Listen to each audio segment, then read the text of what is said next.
मित्रांनो, आज मी तुम्हाला एक प्रसंग सांगणार आहे।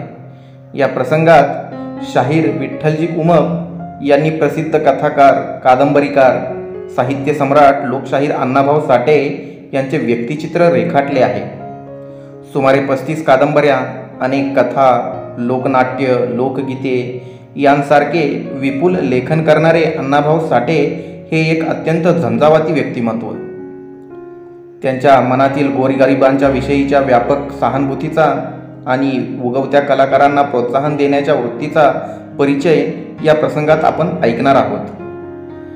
तर हा प्रसंग घेतलेला आहे विठ्ठलजी उमप यांच्या फू बाई फू या आत्मचरित्रातून। चला तर मग सुरुवात करूया। पण सुरुवात करण्यापूर्वी मराठी दर्शन या चॅनलला सबस्क्राईब करायला विसरू नका। माझे आकाशवाणीवरील कार्यक्रम फारच गाजत राहिले, ते अण्णाभाऊ साठेंनी बऱ्याचदा ऐकले। एकदा अण्णाभाऊ साठे यांनी मला चिराग नगरात येऊन भेटा असा भिकाजी तूप सौंदर या माझ्या मित्राकडे निरोप पाठवला। मला अत्यानंद झाला।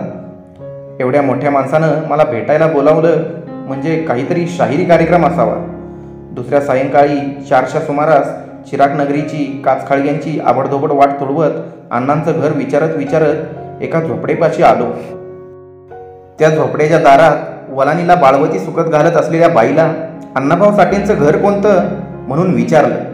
ती म्हणाली, ही बघा, डाव्या अंगानं असंच मोहरं जावा, तिथं चहावाल्याचं हॉटेल आहे। अगं त्याच्याच मोरल्या अंगाला जाऊन विचारा, तिथंच जयवंताबाई राहतीया। मी म्हणालो, अहो ताई, मी अण्णाभाऊ साठेंचं घर विचारतोय। ती म्हणाली, अहो मग मी तेच सांगतीया, अहो जयवंताबाई आहे ना, ती अण्णाभाऊची मालकी आहे, जावा कडकडनं। चिराग नगरातली ही वाट सदान कदा चिखल पाण्यानं लोळत पडली या, कडकडनं जावा। मी पुढे नेमका चहाच्या हॉटेलजवळ गेलो। चहावाल्याला विचारलं, अण्णाभाऊ साठेंचं घर कोणतं? ओ क्या, ओ 5वा झोपडा आहे ना, वाच आणणार आहे ते। त्यानं दुरून घर दाखवलं। मी झोपड्याच्या दारात जाऊन पोहोचलो। दारातून अण्णाभाऊंना हाक मारली। 4.5 फूट उंचीची माझ्यासारखीच काळी सावळी मूर्ती घामिजलेल्या अंगानं बाहेर आली। अण्णाभाऊंना मी प्रथमच पाहत होतो। त्यांनी मला ओळखलं। तुम्ही विठ्ठल उमप शाहीर ना? मी होय म्हणालो। या असं म्हणून मला त्यांनी त्यांच्या झोपडीत नेलं। अण्णांनी मला मोडक्या बाजावर बसायला सांगितलं। अण्णांनी आपलं मळकं गंजीफ्राक घातलं आणि आम्ही बाहेर आलो। मला अण्णाभाऊंचं घर दाखवलं।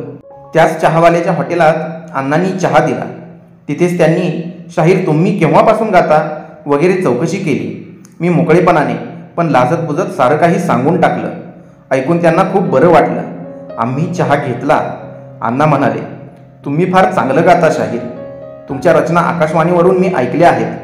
तुमच्या बुलंद पहाडी आवाजाने मला अगदी मोहून टाकलं आहे। तुमच्या वागणुकीची, वर्तनाची इतरांकडून माहिती मिळाली। तुमच्यामधला आवाजाचा गोडवा मी अनेकदा चाकलाय विठ्ठलराव। मला राहावेच ना, तुम्हाला केव्हा भेटेन असं सारखं वाटत होतं। तो सुदिन आज आला। अण्णाभाऊंची व माझी पहिली भेट 1963 किंवा 64 सालात झाली असावी। अण्णाभाऊ, आपण थोर साहित्यिक आहात। आज आपल्या दर्शनाने मी धन्य झालो। यापूर्वी मी आपणाला कधी पाहिलं नव्हतं, फक्त आपलं नाव ऐकून होतो। असं म्हणताच अण्णा हसले।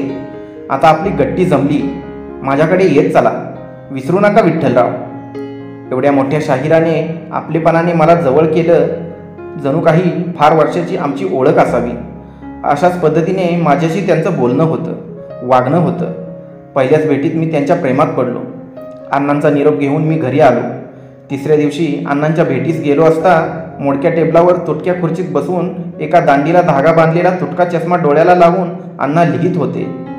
जेव्हा जेव्हा मी जाई तेव्हा ते लिहितच असत। 5-1 मिनटं मी आतल्या एका बाजूला उभा होतो। तिथं पाणी साचलेलं छोटं डबकं होतं।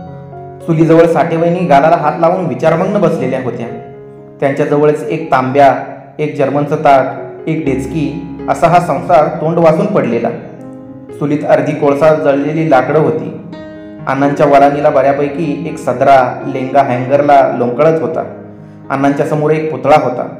तो गॉर्कीचा असावा असं मला वाटलं, कारण मी खूप जणांकडून ऐकलं होतं की अण्णा गॉर्कीला गुरु मानतात, तो त्यांचा आदर्श आहे वगैरे। हे दृश्य पाहत असताना एकाएकी मजकडे अण्णांची नजर गेली। केव्हा आलात असं विचारलं। नुकताच आलो असं मी सांगितलं। मी चिराग नगरात गेलो नाही तर अण्णा प्रेमानं रागवत. अण्णांना माझ्याशिवाय करमत नसे, मलाही त्यांच्याशिवाय गमत नसे. हळूहळू आमचा घरोबा वाढला. एकदा अण्णांना विचारून त्यांची वही चाळली. त्या 80 पानी वहीत कुठलंही वाक्य वा कुठलीही ओळ अण्णांनी खोडल्याचं मला दिसलं नाही. एकदा कुठले 2 प्रकाशक आले. त्यांनी अण्णांच्या 80 पानी 2 वह्या घेतल्या. माझ्या समक्ष एक ट्रान्झिस्टर अण्णांना देऊन बरं अण्णा येतो असं म्हणून निघून गेले.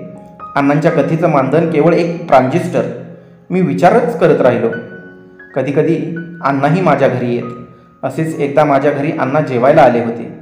जेवण उरकल्यावर आम्ही गप्पा मारत होतो. माझ्या पत्नीला म्हणाले, बाय, मी जर जगलो वाचलोच तर माझ्या विठ्ठलाला मी रशियाला घेऊन जाईल. अण्णाचं बोलणं मध्येच थांबवून मी म्हणालो, अण्णा, मॉस्को शहरात आपल्या कादंबऱ्यांचं तिथल्या भाषेत अनुवाद झालेत असं मी ऐकले. अण्णा होय म्हणाले. अण्णा, मॉस्कोमध्ये आपल्या कादंबऱ्याच्या अनुवादांचे अमाप असं मानधन तिथल्या बँकेत आहे असंही लोक म्हणतात. तुम्ही ते मानधन काही करून मिळवा. आलिशान बंगला बांधा. त्यात डायनिंग टेबल, कोच, बेडरूम, पुस्तकांची कपाटं, सगळं थाटामाटाचं करता येईल. आणि अण्णा, तुम्हाला लिहायला सुरेख टेबल, त्यावर टेबल लॅम्प, लिहायला उत्तम लेखण्या असा सरंजाम असल्यावर तुम्ही जे लिहिता त्याहूनही तुमचं लिखाण सरस होईल. अण्णा हसत हसतच म्हणाले, विठ्ठला, बंगला, मोटर, बाग बगीचा, रुबाबदार कपडे, लिखाण करण्यासाठी वेगळी खोली, खोलीत फुलदाणी, टेबल, आराम खुर्ची या सर्व साधनांचा मला मोह नाही. अरे, झोपड्यात दीनदलितांची दुःख मला अनुभवायला मिळतात. गोरगरिबांची पोटतिडकीची भाषा, त्यांचं जीवनमान, तिथली वास्तवता मी झोपडीत राहूनच लिहू शकेन. बंगल्यात मला एक अक्षरही सुचणार नाही. बंगल्यात ओढून ताणून काल्पनिक लिखाण होईल. झोपडीत उपाशी पोटं कशी जगतात, पावसाळ्यात झोपडं गळतं तेव्हा त्या पाण्याखाली डेचकी, बगुलं, परात कशी लावली जाते. थंडीच्या महिन्यात दीनदुबळ्यांना थंडीत कुडकुडत बसावं लागतं. इथं दुःखाला झेलत जगणारी माणसं, त्यांची पालं, त्यांच्या हाणामाऱ्या. विठ्ठला, काय सांगू. अरे, वास्तवानं ओतप्रोत भरलेल्या या दुबळ्या जगाचं सत्य साहित्य मला बंगल्यात बसून लिहिता येणार नाही रे. माझ्या कादंबऱ्यांचं मानधन मॉस्कोतच राहू दे. त्या संपत्तीनं मी बिघडून जाईन, गरिबीला विसरून जाईन, सत्य लिखाणाला पारखा होईल. म्हणून मला ते मानधन नको आहे विठ्ठला, मला ते मानधन नको.